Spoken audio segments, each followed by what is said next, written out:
We have with us Mr. Dr. Vedprakash Mishra, Chairman, Academic Committee, MCI. That's right. Uh, Mr. Vedprakash Mishra, the minute you stand here, your aura is so great that it makes me nervous. So, in case, yes. So, with all your permission, I would like to ask you a couple of questions. The first question is basically more on the role of the CME providers. The way we talk about medical agencies and all those, they also play a very intermediary role.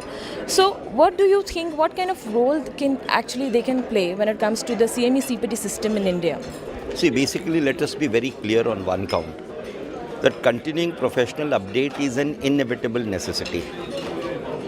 The second realization, which has to be borne by everybody in mind, is that CME cannot be self-sustainable.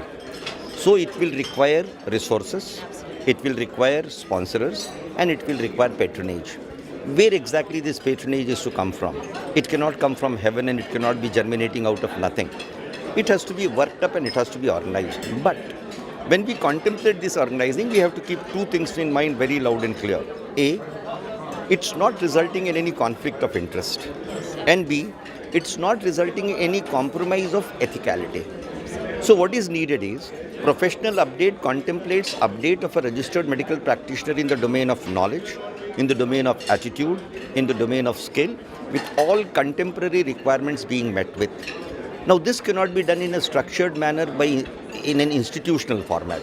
Therefore, the specialty associations, pharma industries, they have to come into picture.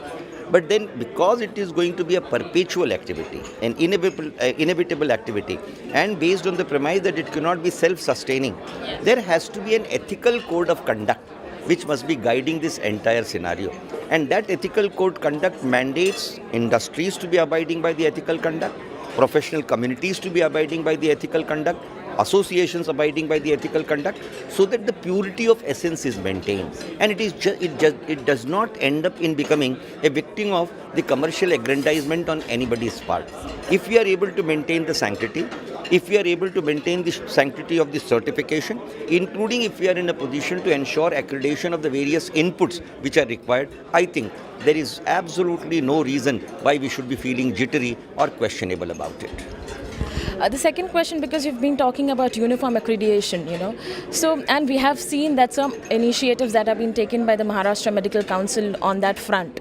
Now, what is your opinion regarding a uniform accreditation process, and what do you think, how much time would it take? Because we have been hearing that it would take some time. So what is that time? Is there a number?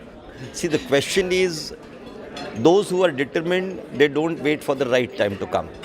And those who are wanting to vacillate, for them, time is always an endless proposition. I have two important things to share. Luckily, I was associated with the WHO multi-country group, which crystallized the accrediting guidelines for continuing medical education for Southeast Asian region.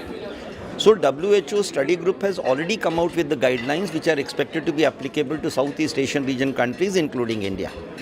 We have taken a position in the Medical Council that these guidelines should be the benchmarks, which are uniform accrediting guidelines, which have been derived out of the accrediting guidelines which are operational even in the developed part of the world, and they are well-meaning guidelines. So therefore, the whole purpose is we need to create input generating agencies. When we are talking of the structured CME, what exactly will be governing those inputs? So standardization of input. Standardization of input will always mandate that there should be a standardized of delivering and dealing with it. That accreditation, and finally certification.